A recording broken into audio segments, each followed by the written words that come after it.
Code of conduct. Heavy is the head that wears the crown. I put in extra work that just can't be found. I took the sword out the stone, wasn't a thing. Look me in my eyes cause I'm a king. Look me in my eyes cause I'm a king. God made me punch in accurate numbers. My castle won't crumble. What I tackle will fumble. I've been a leader when they ain't see it, but now my feet is up. According to me, royalty didn't end with King Tut. Crown on my head, clouds is at my legs. Big says sky is the limit. I look down on the ledge. I push the bar like I'm opening a cell. Hands in my cookie jar, you won't come out with a single nail. I need all of mine. The weight of my shoulders won't fit on a scale. What's a king to a giant? Well, Goliath fell. Even if we playin' chess, dog, this king can't be checked. I make all my moves on the board, I invented my steps. I'm a king, the blood of a ruler. I feel like Mansa Musa.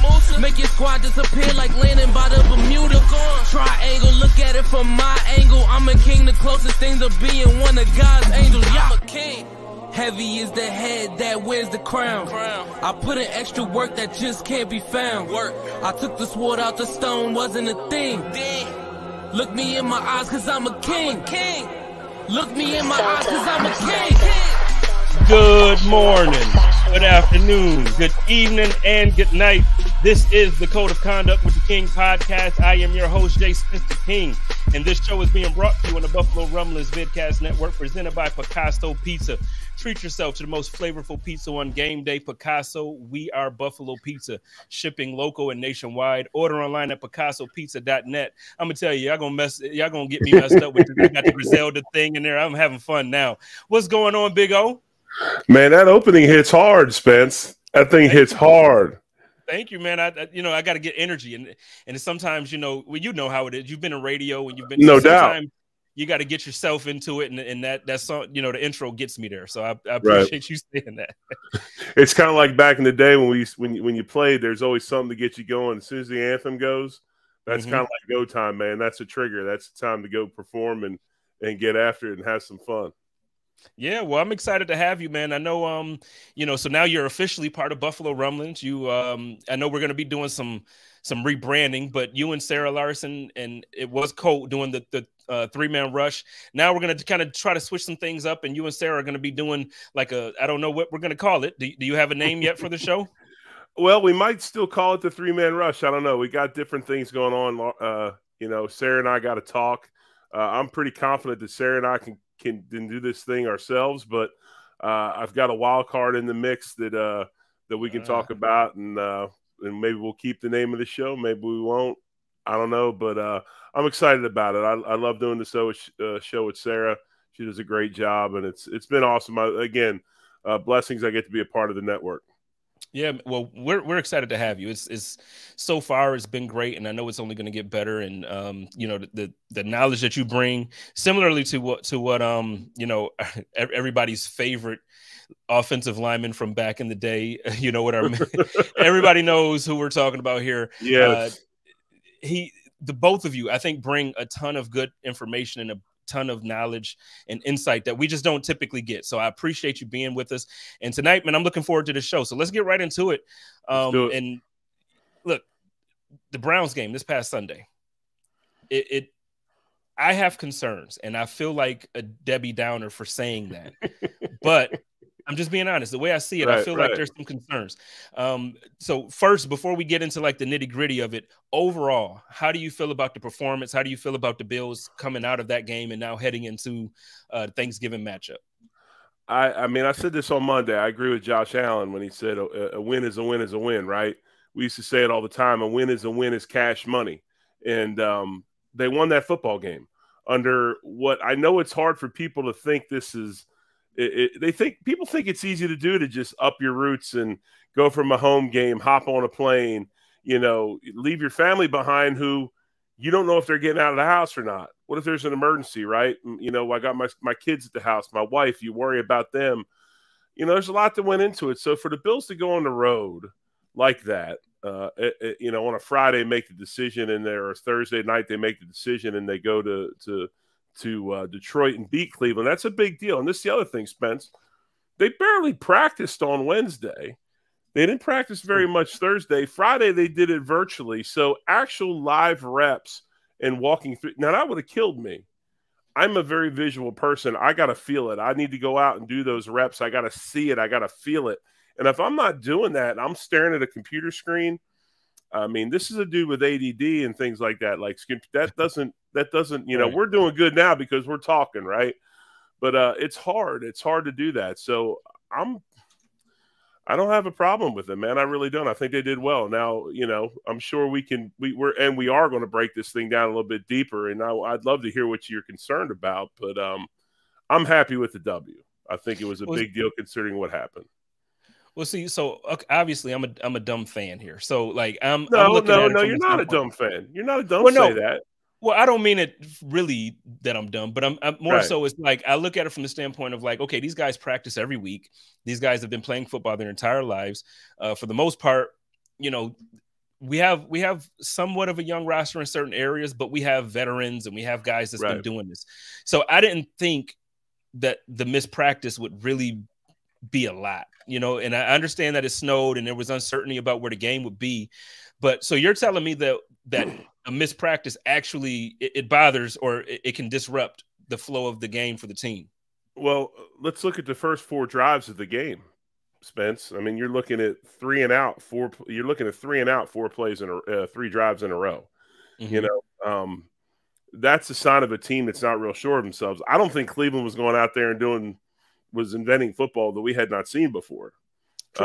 You know, obviously they can get after the passer a little bit, and you know, that third series they did have a sack, and then we're getting some pressure on Josh. But still, 3 drives in a row, 3 and outs. That's a timing issue. That's a rust thing. And then what happened? The 4th drive, they get the field goal after 11 plays. They open up the second half of the long series, and next thing you know, they start rolling. So, I mean, I saw a football team that was building into it as they got a little more comfortable with who they were playing against, and they could see some things and make some adjustments. Okay. Well, I mean, I get that because, you know, so speaking to certain players who I've spoken to this week, they've basically said that for them, it was just, it just didn't feel like the game started like it normally does for them. So I didn't know, again, like I said, from outside looking in, I'm not a player. Right. So for me, it's like, man, these guys, you know, they've been doing this their whole life. So one missed practice shouldn't be, but I can see, because one thing that I do see, I know we've had a couple games where things didn't go our way, but typically we start fast. We do. I think they script that first drive or the first couple drives pretty well. And maybe that is the thing. Like maybe they practice those first drives and they script those. And then because they weren't able to do it this week, it just didn't play out the way we looked. And second half, it looked like a little bit different of a team come the third quarter. So maybe that is the case. I don't, you know, but here are my concerns. I'll tell you what my first concern is. Josh Allen, I don't think the elbow is really the thing that's bothering him. You know, you look at the game prior to that against the Vikings, and he still threw it 40-something times. And he, you know, I know the last throw wasn't exactly where he wanted to put it, where, you know, it was intercepted. And if you look at it from the all-22 view, you know, it looks like if he would have led Gabe, it was a touchdown and game would have been over. But I don't think the elbow is what's bothering Josh. I think Josh is in his head. And when Josh is in his head, I feel like that's when, you know, we kind of revert back to an offense that's not as explosive, that is a little timid. And I enjoyed, obviously, most Bills fans do. I enjoyed the games where we go out and we're dominating. And it's like, look, we're here and we're about to beat you down and we're about to put up 35 on you without question. I want to see that offense. And my concern is if Josh isn't the one driving that bus, I don't think that it consistently gets there. I know we kind of got there because Tyler Bass made 6 field goals. Like, I mean, it was an amazing game for him. But I want those 30 points. I want 35 points because we're scoring touchdowns and not getting 58-yard or a 59-yard field goal. Yes. I want touchdowns. No, and I agree with that. I mean, I understand what you're saying. I think Josh is a very, and I agree with you 100%. I don't think the elbow is his issue. I really don't. I don't think the elbow is his issue. I do think it's in his head, and a lot of it, I think, is he feels he has to do too much.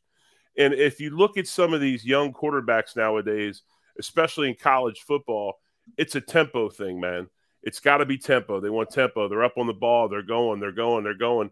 Josh very much has to get into the game early to be effective. I think that's why it's a big part of his effectiveness is running, you know, is going out and making plays with his feet. It gets him in the game. And I don't know if it's he feels he needs to do too much, or if the other team has the ability to frustrate him and keep him in the pocket, then does that play a hand in it as well? But I think that he's got to get rolling downhill. He's got to he's got to get going with his feet and making big plays. I agree with you. I don't think something's not right, and I don't know if it's with the way Dorsey calls plays, or it's what he calls, or there's that language barrier between him and I said in his new OC that he didn't have with Dybul. But there's something there that is a little bit off. But I think he's going to be fine. He showed flashes of greatness throughout the year. His issue is turning the football over. I don't think he called that hero ball. I think he just made some bad mistakes. But look at this team. They've been first in the NFL in offense the entire season until now. They're second. So we are really grinching about a team that is first and second in the league in offense. Okay, fair, but in fairness to the fans that say they're concerned, I think if you look at that, if you look at the entire, so what are we? It's week 12. So you look at the games that we've played. I think early in the season heavily will skew now what we've seen over the last few weeks, because if you look at from the second half of that Packers game, the Jets game, and even the Vikings game to some extent, like I said, Josh moved the ball. But if you look at those games and then now this past game, Josh didn't have the best game that we've seen from him.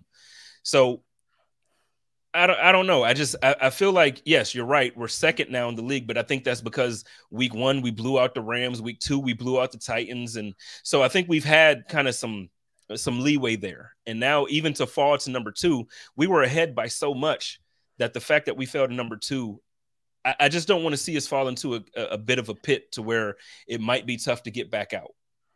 I understand. I also think you have to take into consideration who you're battling with for 1 and 2.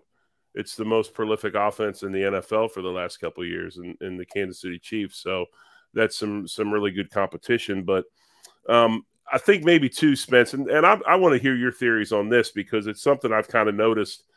I think that, you look at this game this weekend, and we had success running the football with the running back position. Cook had 86 yards on 11 carries. Motor had 86 yards on 18 carries. He averaged 4.8. Cook over 7.8. You look at these numbers and you say, okay, are we going back to now taking what they give us? If we're actually like, if we got teams that are playing Josh and trying to take that pass away and frustrating him, is this now the point where we have to start running the ball a little bit more, keep teams honest, and get some pressure off of Josh and then allow him to make plays? Because I don't fall in the group with we can't run the football. I think we can run the football. And I don't think it's the fact that Josh is out there scrambling a ton. He makes plays with his feet scrambling, but we call his number a lot in the running game. Yeah. And, he is a running back for us. And that's just how it is. I mean, and as the college game progresses, we're going to see more and more quarterbacks like that in the league. So is this now the time that we really got to go ahead and start pounding the football? We got Spencer Brown back. I think we're more physical up front when he plays. I think Cook is going to be a great running back. Let's get the fumble in the first play that he was ever in out of our heads and start feeding them. It's only going to make Singletary better. And now we're starting to narrow that thing down a little bit. And we're getting our couple running backs. We're getting things in, and we're starting to get a little bit more, I would say, balanced in what we're doing offensively.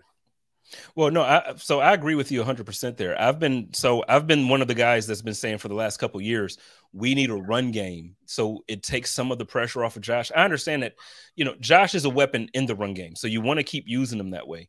But right. I also don't want Josh to be the guy that has to throw for 350 and then rush for 85 for us to win. I want it to be where if he makes some plays and if they call a couple reds. Now, I would like to see us use him more in the red zone.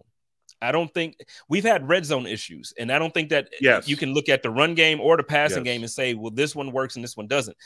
I would like to see more of that jet sweep is the wrong word, that quarterback sweep where they have like a couple linemen and Gabe Davis or maybe Dawson Knox out in front of them.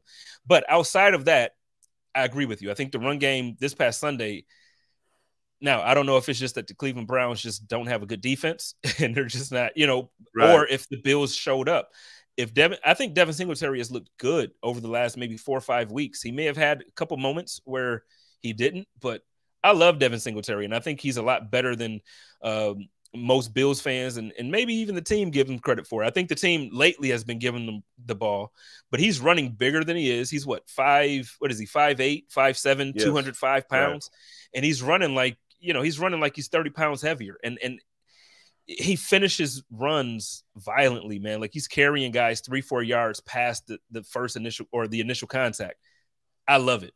I absolutely love it. So no, I'm with you. I think the run game is there, but let me ask you this: when it comes to the run game, did we only trade for Nyheim Hines to return punts and kickoffs, or are we going to see him actually get involved in the run game and maybe even possibly like that slot role in the passing attack? You know, I think that's a great point, Spence. I've been waiting for him to break out offensively as well. Is it a slow learn? Are we that complex that we don't know how to insert him or use him in the offense? I think we'll see him more and more as the year goes on, but you're right. I'd like to see him a little more offensively, but yes, I think right now it's looking like a huge part of that trade was to get him in the return game, because we did not really have a true weapon or somebody that could catch it, return it, go touch the pad on the goalpost. And it's nice to have that guy now. But no, I agree with you. I want to see him catching the ball out of the backfield and all those things. Now, I will say, also, sometimes he's got to learn how to put, he's got to pass block a little bit. He's not out there all the time just to run routes. So now is that an issue where usually when running backs get held back in the passing game, a lot of times it's because of protection and, maybe being a little bit confused in what you have in the pass pro. So I don't know. Obviously, you're not pass prone if you're out going and getting, catching routes either. So I think he's a guy that you can take out of the backfield in empty sets and play him in the slot. I think you get some mismatches with him on offense as far as playing, linebackers trying to cover him. So hopefully they get more and more of that as the season goes on. But yeah, I think we'll progress towards him as he learns a little bit more. My man Thomas, first of all, if you haven't been around and you haven't seen the last 2 weeks, my man Thomas has an amazing show that he does on Monday for Buffalo Rumblers. Now, prior to Buffalo Rumblers, he was doing it and he built a heck of a show and a heck of a brand with Buffalo Late Night. Please check him out on Monday nights and then Sundays directly after the game. And I don't know if he's going to do it this week for Thanksgiving, but directly after the game, he does the Buffalo Rumblings call-in show where you can call in and talk about how you feel about the game and get your opinion put out there. But my man Thomas says the last few weeks are the typical McDermott midseason lull. Like they will pull it out, or they will pull out of it and put it together a monster final 7 games of the season head into the playoffs. How do you feel about that comment? Do you agree? Do you disagree? I agree. I agree with it. I think McDermott's not a – now, granted, I haven't been in a locker room with him. I have been in a meeting room with him, but he doesn't seem like that over-the-top fiery guy. He's a guy that's very composed. He doesn't seem to get out of his head too much. You got to understand, who do you play college football with? Other than McDermott, probably my favorite head football coach in the NFL. They both played at William & Mary together. My man Mike Tomlin in Pittsburgh. I love Mike Tomlin. I think Mike Tomlin is my favorite. Yes, he is. He's actually mine as well, to be honest with you. I was trying to be nice because we're talking Bills, but he is mine as well. Same type of guy, very calm, never going to come out in the public and embarrass a guy. But like I said, I haven't been behind closed doors or in the locker room with him, but I think he is a guy that's very much even keel, and they'll pull out of this. I mean, it's part of it. But guys, also we're up to 17 games now, 17 games and 2 bye weeks, right? I mean, that's an eternity. That's an eternity. I said it the other day on the show. It's not a marathon anymore. It's an ultra marathon. And it's hard, man. The human mind is a crazy thing. The human body is a crazy thing. It's tough to stay up for that many weeks in a row. My man Daryl Dome says, I agree with Jerry. You saw that quality on display when Steph was in his feelings on the sideline. That's a good point. I want to bring this up. My man over at NFL Network, Cameron Wolf, asked Stefon Diggs some questions. I want your opinion on this. Let me know. Well, first, let me play the clip, and then we'll talk about it. Steph, what a wild week this was for y'all, trying to escape with the snowstorm, coming off a 2-game losing streak. But what does it feel like to cap it off with a win like this one? Yeah, journeyman a little bit. You had some trials and tribulations during the week. It felt good to come out here and get a W, seeing everything that happened. So just trying to stay consistent. You know, when everything is thrown at us, which way or whatever, staying consistent and focus on the W is all that matters. I know early on in the game, offense started off a little slowly. There was a scene on there where you talking to McDermott on the sideline, and the offense picked up from there. That conversation sparked the offense a little bit. But he always has the right words to say. You know, my head coach does a great job of keeping everybody level-headed and everybody in the right space to go out there and execute. So, like, execution brings effort, effort brings execution. So just got to stay consistent at it. We got on a little bit of road. We got to keep it going. Obviously, 4-game turnaround for you guys. Thanksgiving. What do you guys do to get your body ready after, you know, what's been an up and down week? I'm going back to my routine. I got to speed it up a little bit this week, but luckily we came out here, no hurts or no bruises, so I feel pretty good. Hopefully the guys feel pretty good, and we just got to get back on the grind. Appreciate you, Steph. Thanks, boss. Appreciate you. Have a good one. Happy Thanksgiving. Okay, so first of all, I just want to say I love how disappointed Jacoby Brissett looked at the end of that clip walking off the field. I just want to say that. But secondly, before you know, so Daryl brought up that Steph was kind of in his feelings on the sideline, and then in this post-game interview, Cameron Wolf asked him about it, and he says, you know, Coach McDermott just always has the right thing to say, and you know, he kind of keeps guys level-headed and he keeps guys in the game. And I know some people tried to kind of put that out there as like, oh, here we go again. Stephon Diggs doing the same thing he did in with the Vikings, and he's not happy and blah, blah, blah, blah, blah. I didn't see that at all. And then I think this interview showed that it wasn't that. I think Sean McDermott is an underrated leader of men. And I know, you know, we've won some games over the last few seasons and we've consistently made the playoffs, but why, from your perspective, why would you say Sean McDermott is an underrated leader? And I guess I don't even know what word to use, because I feel like star power is, when you have star power, is different coaching stars than it is just coaching guys that's in the league. And I hate to say it that way because I feel like everybody's a star in their own right. But you get what I mean. Like when you have a Stephon Diggs, it's different. So why is he underrated in that regards? I think the biggest tell is the way Diggs handled the situation when he went up and talked to him in a very calm manner. He shielded his mouth from the camera so nobody could see what he was saying. And they had a very meaningful interaction without any of the theatrics, right? To me, that was a massive sign of respect. Not only a sign of respect for Coach McDermott, but a sign of respect for Josh Allen and the other players on that team, because you know exactly what he was talking about. I mean, he was wide open, didn't get the ball. He was frustrated, but instead of doing, and this is why I'm hesitant on adding pieces that haven't been through it and that don't understand what's going on. Now, obviously, OBJ's had some moments where he's shown some people up, right? Hopefully Von Miller, maybe if he does come to the Bills, vets that whole thing and kind of goes through it and makes sure everything's cool. But I worry about disrupting the balance on a football team when you start adding pieces that haven't been through training camps and all of that. And, you know, so that's a worry. But no, McDermott is a guy who's coached under some really good guys. And if you look at the coaches he's coached under, they're very, very similar. I remember McDermott because he was in Philly. Okay. He coached in Philadelphia for a while. I believe he coached quite a bit of time under Andy Reid, if I'm not mistaken.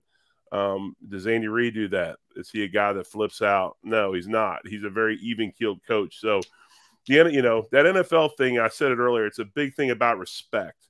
And you get a lot more out of your players if you show that respect.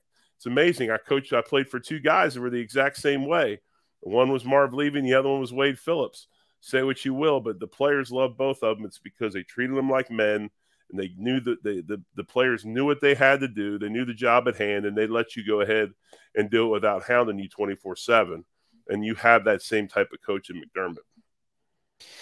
I think when it comes to it, I think it's underrated in the sense that, you know, yeah, it's easy in one sense when you have a Josh Allen throwing to a Stephon Diggs. Yeah, you know, you go out there and these guys perform, and it's like, okay, I'll take the credit for my guys making big plays. But then when you have moments when they're not connecting, you know, like it takes a guy like Sean McDermott to be able to say, you know what, Steph, we got you, man. We're gonna make this thing. However that conversation went, and Stephon Diggs, like you said, he was able to accept what was said, and then he went out, had a touchdown the next drive, or maybe it was 2 drives later. But still, it takes the type of coach that Sean McDermott is and the type of coaches that you said you played for that will allow control of those egos. And Right. You know, for me, that's huge, man. It's huge. So, but that's what Marv did. I mean, that's why Marv was so successful. He was able to manage a team full of absolute. Look how many Hall of Famers are off those teams. He was able to manage those egos and those guys and kept them together. I see him doing the same thing with McDermott because, like, when Diggs came from Minnesota, he was labeled a problem guy. He was labeled a guy that was disgruntled and wanted out. He comes to Buffalo, and now tell me if you've seen anything like that. You haven't. And that's a respect thing. And I think he respects Coach. Coach respects the players, and it works really well together. I love it. But then, so again, I'll rewind to the first question I asked you. So I had some concerns. I don't think that now we're going to see a breakup of Josh Allen and Stefon Diggs. Like, I don't mean that at all, like zero. But what does concern me is I think right now Josh is in his head. And when Josh is in his head, the throws that we're used to seeing him make routinely to Stefon Diggs, there was a couple plays there where Diggs was open. One was a dig route where he was like, I feel like if he would have threw it to him, it was like second quarter, it probably would have been either a touchdown or like it would have been close to it. And so I think now when you see Josh being in his head, again, if he's not driving that bus to take him where we are used to seeing them go, can this cause some type of frustration for Diggs to where he's not playing at his best ability? You know, you played with Andre Reed, you played with great guys. Right. So what is your experience when it comes to stuff like that? You get behind closed doors and you hash it out. I mean, there was a lot of instances back in the day where guys weren't getting along and there was misunderstandings, but they had enough. They cared about each other enough to where they knew that they had to get behind closed doors and work it out. Whether that was over a beer at the Big Tree, or that was at Jim's house, or that was in the training room after a practice, it didn't matter. They figured out a way to work it out. And like I said, that's another thing. That's a respect thing, right? And you'll see that. I'm not concerned about Diggs getting upset. I'm more concerned about Josh being Josh. I get frustrated when everybody tries to make him to put him in a box, right? I get frustrated when they say, well, he can't run that much, he's going to get hurt. He gets hurt in the pocket. He doesn't get hurt running the ball, right? Yeah. They need to do this with him. They need to let the dude play. He's an outlier. He's a different type of quarterback. He is a guy, is a field quarterback that can make tremendous athletic plays, and he needs to be involved in that game. And let's quit trying to make him something he's not. Yeah. Let's ride with it the way he is. And if he plays 15 years, that's awesome. If he plays, 6-7 years, then okay, we'll go find another quarterback. But they can't continually try to make him something he's not. They got to let him play. They got to let him go. And I think that I'm not sure if behind closed seats we're trying to turn him into a pocket passer. The first 3 drives of the game we went pass. Then Josh scrambled, we passed, we punted, then we went pass. Cooks had a run, Josh passed, punted, and then we went run, pass, and then sacked. And a big recipe for disaster as far as not having your timing offensively and struggling a little bit, and then we righted the ship. But people, please quit trying to put him in a box and just let him be Josh Allen, because like I said, he's not in the bell curve. He's an anomaly. Yeah, he's an anomaly for sure. Tremendous book, by the way. If you've never read that book, Outliers, it's a wonderful book. Okay. Before we move on, so I have a special guest coming in from Pride of Detroit. They are our brother sister company as far as SB Nation, Buffalo Rumblings, Pride of Detroit, same thing. My man Jeremy Reisman coming in. Before he just popped in. So before I bring him in, I did want to ask a quick question about. I posted this and really quickly. So a conversation on Twitter was getting really out of hand. Poyer, Edmonds, Oliver. If you can keep 2 and get rid of 1, who would you let go? Oliver, surprisingly, was the guy that Bills Mafia said, you know what? We're going to keep Poyer, we're going to keep Edmonds, and we're going to let Oliver walk. I can't say I disagree, but I want to know your thoughts on this. And then we'll bring my man Jeremy in, and we'll get to this Detroit game and Thanksgiving. We'll talk some food. We'll talk about what he feels like the Lions need to do to beat the Bills, and then I'll get your perspective on what you feel like the Bills need to do to beat the Lions. But let's talk about this really quickly.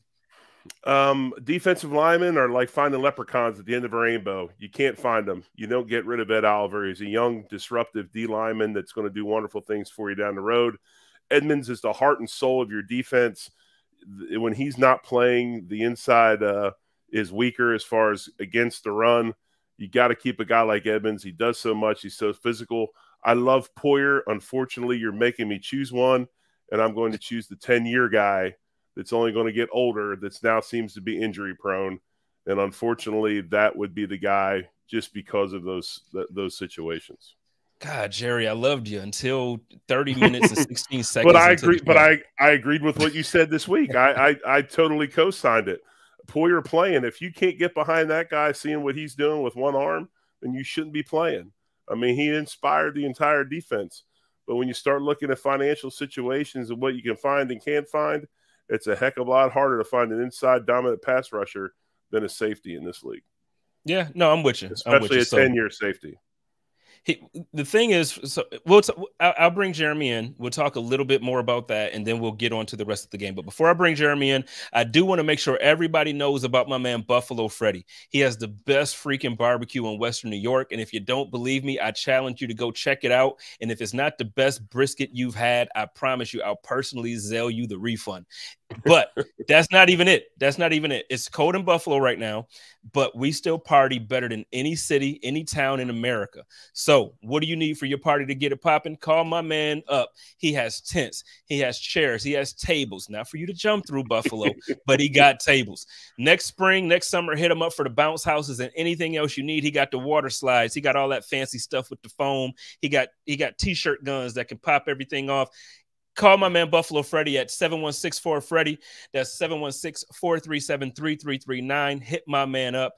And ladies and gentlemen, without further ado, my man Jeremy Reisman from Pride of Detroit. He's the beat reporter for the Detroit Lions, and he is joining us for this Thanksgiving matchup against the Buffalo Bills. What's going on, Jeremy? Not too much. I'm thinking about getting myself a T-shirt gun now. I'm excited about that. Man, Dan, listen, Dan is crazy, man. Like he does these tailgate parties, and it's like the tailgate is the best party of the week. Like, you would think the post-game party when you win is better. No, it's the tailgate. He's out there, man. He's giving away 1,000 pounds of meat, like pause. He's giving away all this food, and it's great. So, but let's get into this, man. So I just got off the show with you. We did a show prior to this talking about what the Bills have to do and how it looks on offense and defense. Just off the rip, how do you see for you coming into this game as a Detroit fan? How confident or how just tell me how you feel. Yeah, I mean, obviously, Lions fans are feeling pretty good right now, coming off a 3-game winning streak and beating a decent Giants team on the road. Probably not as good as their record was, but that was a team that has taken down some good teams that was playing confident and safe football, and the Lions took it to them. They were up 3 scores in the second half, ended up winning by a couple scores. So people are feeling pretty good. Like for a 4-6 team, there's a surprisingly high amount of playoff talk right now.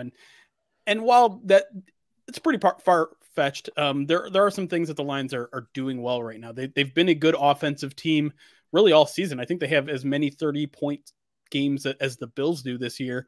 And they're starting to get back into that, and they're starting to get some players back. DJ Chark is going to have a bigger role in this week. They might get Josh Reynolds back, and they got Jamal Williams, the leading touchdown getter, rusher, I should say, in the league. And then the defense is starting to figure things out. All that being said, this is the Buffalo Bills. This is one of the best teams in the NFL, and the Lions haven't really beaten a team of their caliber yet. And so I personally think it's kind of a mismatch so far, but the Lions are playing confident football right now. They're playing sound football right now. They're a very physical team. And when you get teams out of their comfort zone and you kind of pop them in the mouth, especially if they're not expecting it, some weird things can happen, especially on a short week. So I wouldn't say I'm confident that the Lions can win this game, but I feel like they can compete in it. Jerry Ostrowski, and I had a quick question for you. When I look at the Lions, and obviously it's kind of wild when you see Dan Campbell. And I know he was a tight end, but he preaches physicality and those types of things. 6th offensively in the NFL, but dead last in defense. I find that hard to believe, considering and Chris Spielman's a part of this franchise right now. And I have to ask you this. Chris, a guy I got to meet when he was in Buffalo. Malcolm Rodriguez is a kid that I watched play high school football in Wagner, Oklahoma. I watched him win state championships as a wrestler. Obviously, he goes on to Oklahoma State, has a great career. when I saw that pick, the first thing I thought of was that wasn't the scouting department's pick, or that wasn't Dan Campbell's pick. That was Chris Spielman's pick. Yeah. And, build that defense around an overachieving tough guy like Malcolm Rodriguez.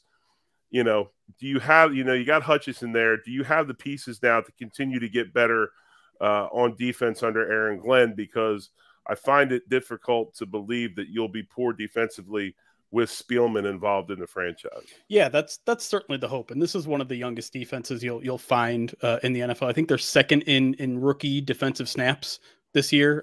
They're starting rookie safety. They're starting a rookie linebacker in Malcolm Rodriguez. They're starting Aiden Hutchinson. The other edge, who probably won't play in this game, Josh Paschal, is also a starter. And so you throw in a couple second-year guys. It's just a really young defense that's making a lot of kind of mental mistakes that you would expect out of young players. And so on paper, it looks really bad, but they are getting better. Interestingly enough, they fired their defensive backs coach 3 weeks ago, and they've been 3-0 since. And really a lot of that has been on the heels of their defense. They picked off Aaron Rodgers 3 times. They picked off Daniel Jones, who only had 2 interceptions going into the game. They picked him off twice.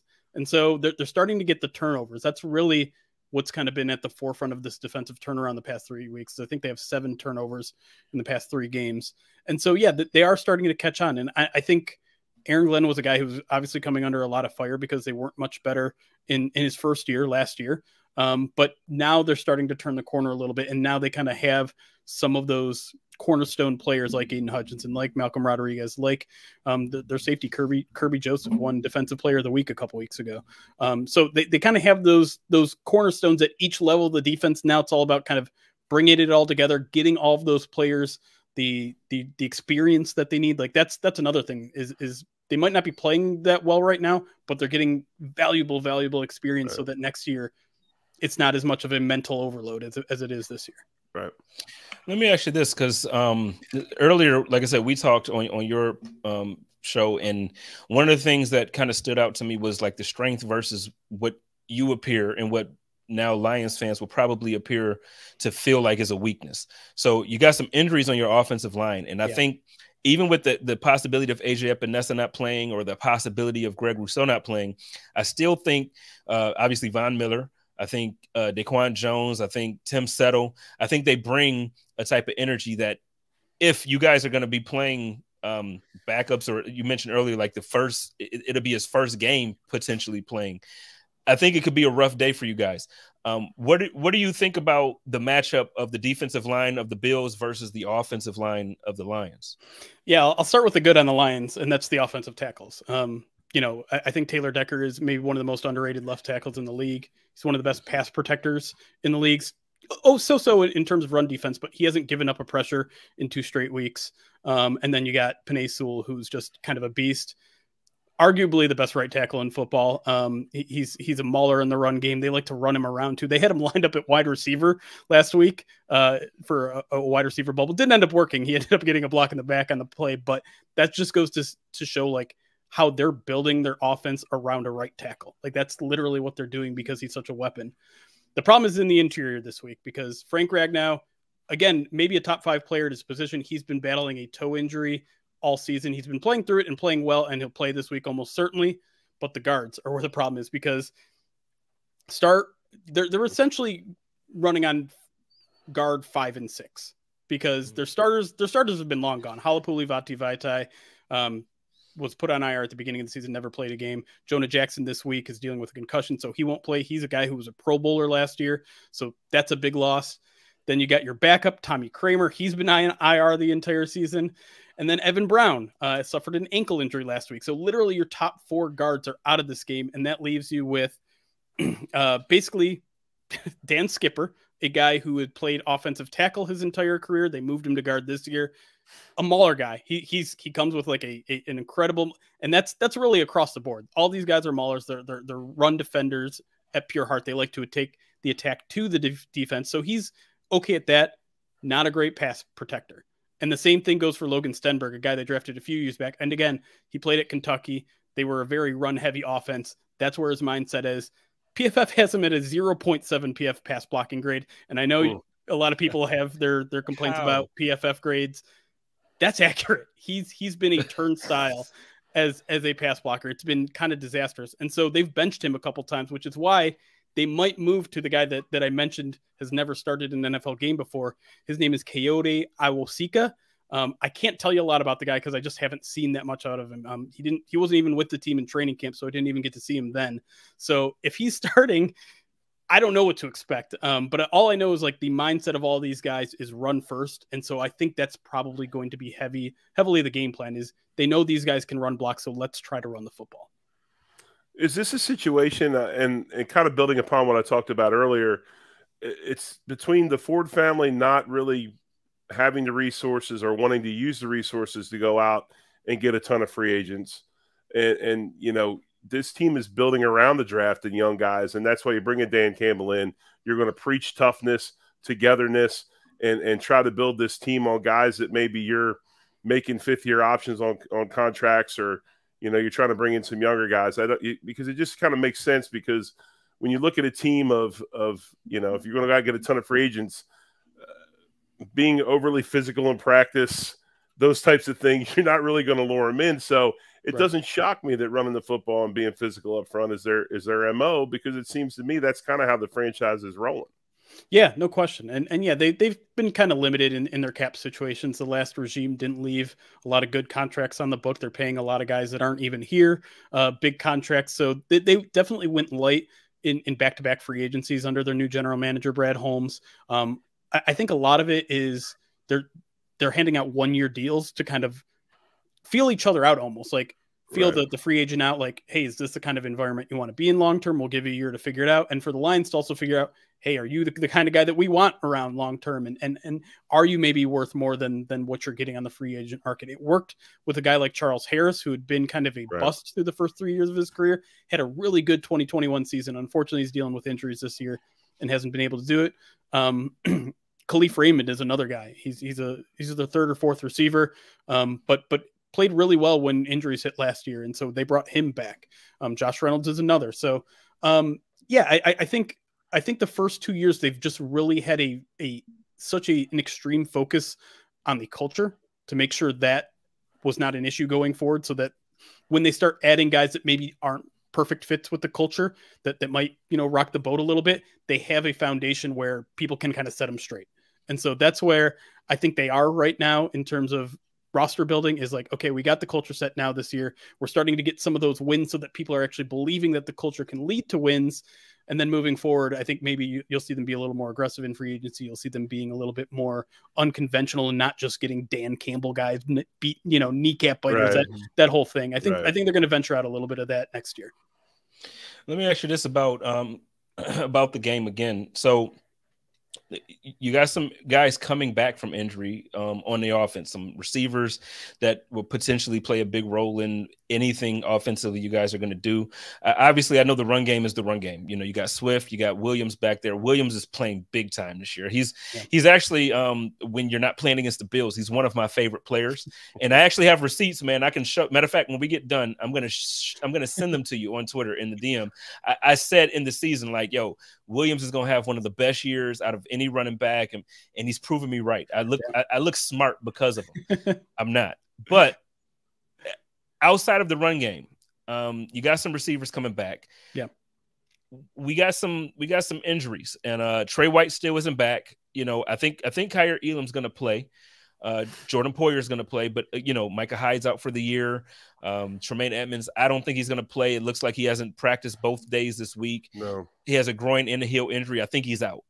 So when you look at certain things like that and you look at those injuries, what is your train of thought going into this game as far as receivers versus our secondary?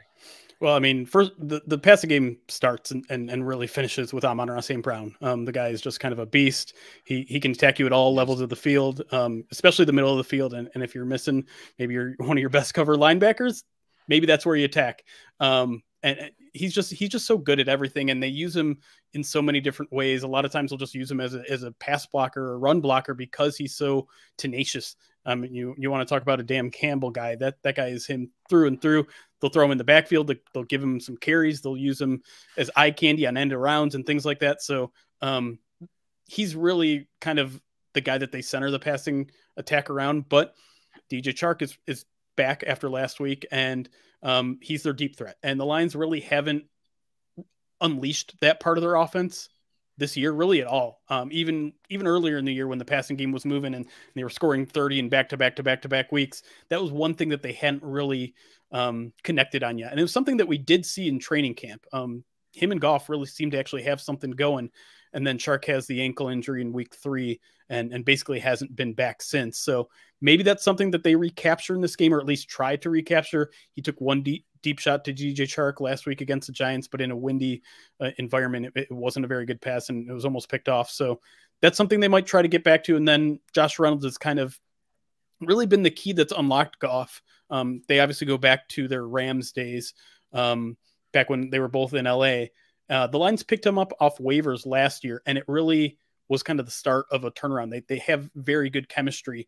So if he can play this week, and he's missed the past few weeks with the back injury, I think that's almost like his safety valve in a way, especially since TJ Hawkinson is no longer there. I think he really trusts Josh Reynolds. He really has good chemistry with him. So if it's not Amon-Ra St. Brown and they aren't taking a deep shot, it's almost certainly going to be going to Josh Reynolds.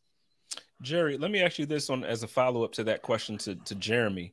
So on the flip now, because I just mentioned some of the injuries that the Bills have been dealing with, and we've shuffled some things around. We saw Cam Lewis back there trying to cover Justin Jefferson. I don't know why. I love you, Cam. But I don't know why we were trying to have Cam cover Justin Jefferson. But we've been shuffling things around. We've had some injuries with, like, Kaiir Elam has been out. I think he'll be back.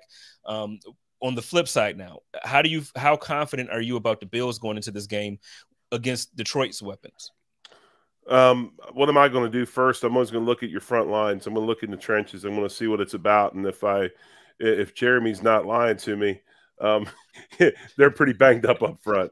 And, especially at the guard spot. And we got guys like Ed Oliver and Jordan Phillips. Jordan gets tremendous push up the middle on the pass rush.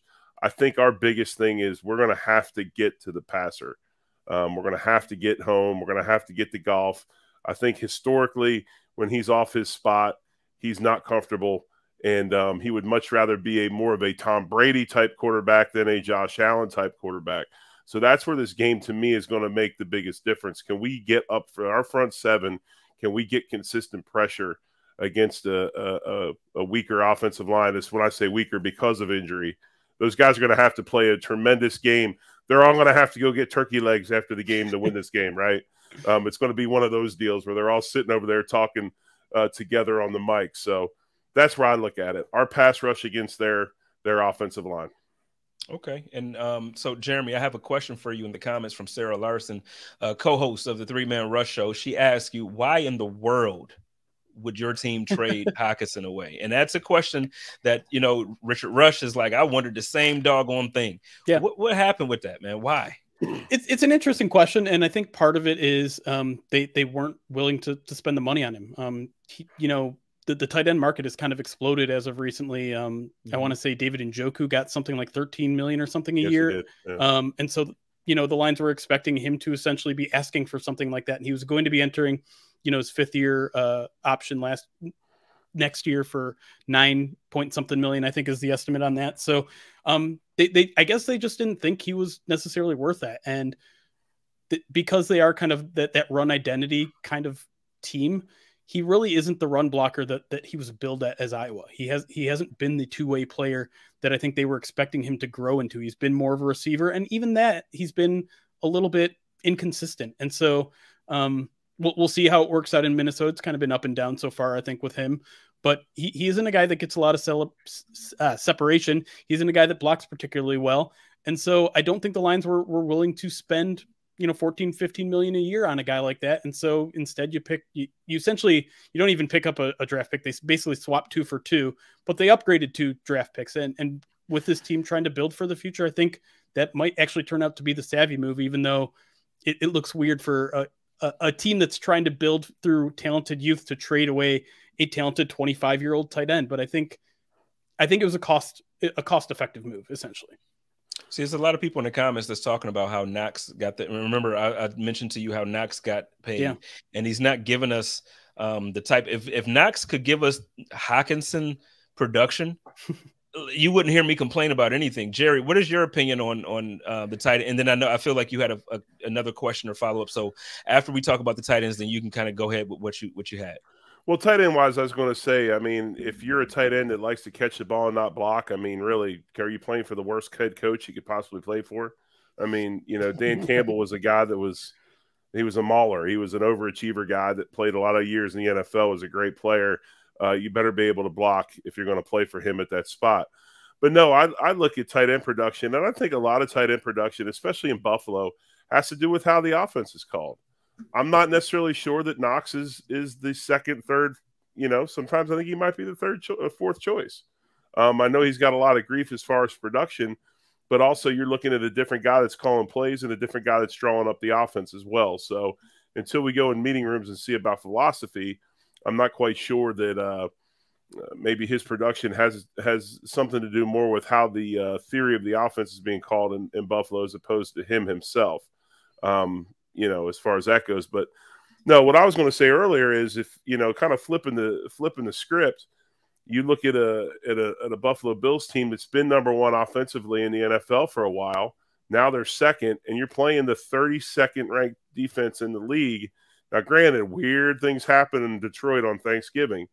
What does this team do if at the end of the day, like I said, they're over there eating a bunch of turkey legs? What have they done to win this football game? Turnovers, right? I feel like that's been the key for the 3-game winning streak, and it's something that Josh Allen occasionally has an issue with, right? Yes. I think the Bills have 17, 18 turnovers on the year, which is second or third most in the NFL, and so that's always an easy recipe to win, right? They say it all the time. The team that wins a turnover battle typically wins a football game, and the Lions have been creating some turnovers. And part of that is due to, like I said, those young, talented players. Some of that has been to getting a little disruption. And I think, you know, this Bills offensive line has a little bit of vulnerability themselves in it, right? The center, Mitch Morse, might miss this game. And the Lions are coming off a game in which Aleem McNeil, their third-round pick last year, had 10 pressures from the defensive tackle position. He's a 320-pound guy, and he had 10 pressures against the Giants. Game of his life. He might even win Defensive Player of the Week with the way he played. So that's a guy to look out for. If he can create pressure up the middle, even a guy like Josh Allen might have a tough time escaping that. With the 320-pound guy, he might actually be able to bring down a big guy like Josh Allen too. Right. So that's the key, right? Pressure the quarter. It's the same as you know, the Bills are going to try to do against Jared Goff, except Jared Goff is going to be a much easier guy to track down. How has Hutchinson's development been, as far as how do the Lions feel that his development is coming along, being the second overall pick in the draft, and where he is at this point? You know, we're almost at the halfway point of the season. Yeah, I think they're very happy. You know, he isn't, you know, the Bosa type where he has all these pass rush moves and he's just an absolute terror in terms of pass rush, but he's improved basically everywhere else. You know, he has 2 interceptions on the season. His interception last week was phenomenal. He dropped back into coverage and it was a fingertip catch. And he's really made big play after big play in this 3-game stretch. You know, the interception against Aaron Rodgers in the end zone, against the Bears. He read a screenplay that caused Justin Fields to double clutch. He ended up throwing a pick 6 on that play, pretty much all due to Aiden Hutchinson. And then last week he gets that pick and a fumble recovery. So he's really been making big plays and big moments. And yeah, it's been inconsistent here and then. And yeah, he's not going to be the most elite pass rusher in the league or anything like that. But he's really starting to, you can really see the game slowing down for him. You can really see him starting to recognize concepts and see when teams are trying to draw him away with eye candy and things like that. He's starting to really see plays before they develop. And that's getting him to be in the right position to make those big plays. So I think they're very happy with where he's at. Like I said, he's not the typical like top 3 pass rusher in the league. I don't think that's necessarily even his ceiling or what he does best. No. But he's just such an instinctive player, and you're starting to see that part of the game come out and result in some big plays. It's just, to me, it's going to be a fun game. You guys host this game every year. So I'm sure you'll be at the game. You know, you're a beat reporter, so you cover the team. Overall, just on a more fun, I guess, a more fun conversation and not competitive. What's typically every year? What is what's the energy like down there at Ford Field, man? Like, is Detroit known for tailgating like Buffalo, and is the party is good? And what do you expect out of the fan bases? Because I know, like, Sarah's in the comments. She's been there. She stayed. She was there this past Sunday for the game, and she was like, "Forget this. I'm staying. I'm not leaving and coming back." So, what do you expect to see out of Bills Mafia and out of the Detroit Lions fan base? Yeah, no, I'm sure Bills Mafia is going to show up, right? They were. I heard, I didn't go to the game last week myself, but I heard they were pretty darn loud in Ford Field last week, which was cool to see. Like, honestly, because I do like the Bills a lot, and they're a team that have had their rough patches, and I always like to see when teams do that and turn it around, because it makes me think one day the Lions might be there. But no, Thanksgiving is obviously an extremely special moment in Detroit, that they have their Thanksgiving parade that happens before the game. And this is our one time to be in the spotlight, right? The Lions don't get the spotlight very often. They don't have a primetime game at all this season. This is the only time they're going to be on national TV, unless somehow they get flexed down the stretch here. So yeah, it's a hugely important game to the culture of Detroit. It's a moment of pride, even though every year it seems we have the conversation of, why are the Lions on Thanksgiving? We got to move the Lions off Thanksgiving. But it's something that, like, you'll have to pry from our cold dead hands. Like, it means that much to us. And listen, there's a lot of optimism right now. People like Dan Campbell's an extremely likable guy. This team is on a 3-game winning streak, and people are talking playoffs. I know it's crazy. I've gotten caught up on some of this, but this team has been on the road the past 2 weeks, so they haven't even, we haven't even seen this Ford Field crowd on this winning streak. And so I think it's going to be super loud. There'll be plenty of Bills fans there, but I think Lions fans are going to be loud and proud, and maybe the loudest we've seen that stadium in a few years, because 4-6 honestly is the best record we've had in quite some time here in Detroit. So they're going to be ready. All right. Well, I'm looking forward to it. I'm looking forward to watching it. Listen, we're going to get on out of here. Before we do, I do want to know, you got to tell me, I'm asking both of you. We can start with Jerry to end off with Jeremy here. What's the best side on Thanksgiving? Because I get it. It's Turkey Day. Everybody loves turkey, but the sides are what make the meal. What's your favorite side, Jerry? My family makes a Pennsylvania Dutch potato stuffing that is tremendous. It's like a mashed potatoes with bread and everything. You bake it. It's wonderful. It's the best of both worlds, stuffing or dressing and mashed potatoes, and you put them together. So that's my favorite. That just made me hungry right now. Right? We go, hey, as I'm sure it's not a shock, we go hard. We go hard on Thanksgiving now. So, well, Jeremy, what about you, man? So after the game, because I know, again, it's a tradition. You guys go every year. But then after the game, when you get home and finally get that food, what's the side that sets that plate off for you? Well, first off, I'll say Ford Field for the press does a pretty good Thanksgiving. Like, I've been impressed with the way they do that. So I kind of get to double dip. So I get to eat during the game and after the game. But I don't know, Jerry kind of stole my thunder, because I was going to say either mashed potatoes or stuffing. I didn't know you could put them together. So now that's my new answer, I think. But if I have to answer something different, like, I just go straight to dessert. Pumpkin pie to me is one of the best fall foods there is. So I might just, I'll load up on turkey, mashed potatoes, and stuffing at the game, and then I'll just hit up the pumpkin pie on the way home. I hear that. I can't be mad at either one. I'm more of a sweet potato pie fan myself, but I completely got two understand. coming, Spence. You got them coming? I got a lady named Tracy making me two. I get them tomorrow. I need to holler at Tracy. I need to call Tracy myself. But I understand the pumpkin pie love as well. There's no hate there. But then also, if I'm gonna step aside that, because I combine the two, my sweet potato pie and the baked mac and cheese, and it has to be like good baked mac and cheese. Yes, you combine the two, and it's magical, man. So, but let's get on out of here, Jeremy. Why don't you let everybody know where they can find you? You do some amazing work. You got some great content. Let everybody know where they can find you and where they can find your work. Yeah, appreciate that. PrideOfDetroit.com is where you can find all of our Detroit Lions content. We have a ton of awesome writers, very thorough with everything that we do there. And then, in terms of like podcast and video content, we're live on Twitch, twitch.tv/PrideOfDetroit. We'll be doing a Madden simulation tomorrow night, Wednesday night, which is just a really funny, silly thing that we do to see who's going to win the game. Although the Madden's been wrong the past 4 weeks, so maybe whoever loses the Madden sim is going to win on Thursday. So twitch.tv/PrideOfDetroit, and then you can find me on Twitter at DetroitOnLion. All right, and big O Jerry, let everybody know. Actually, before I have you kind of tell everything that you do great.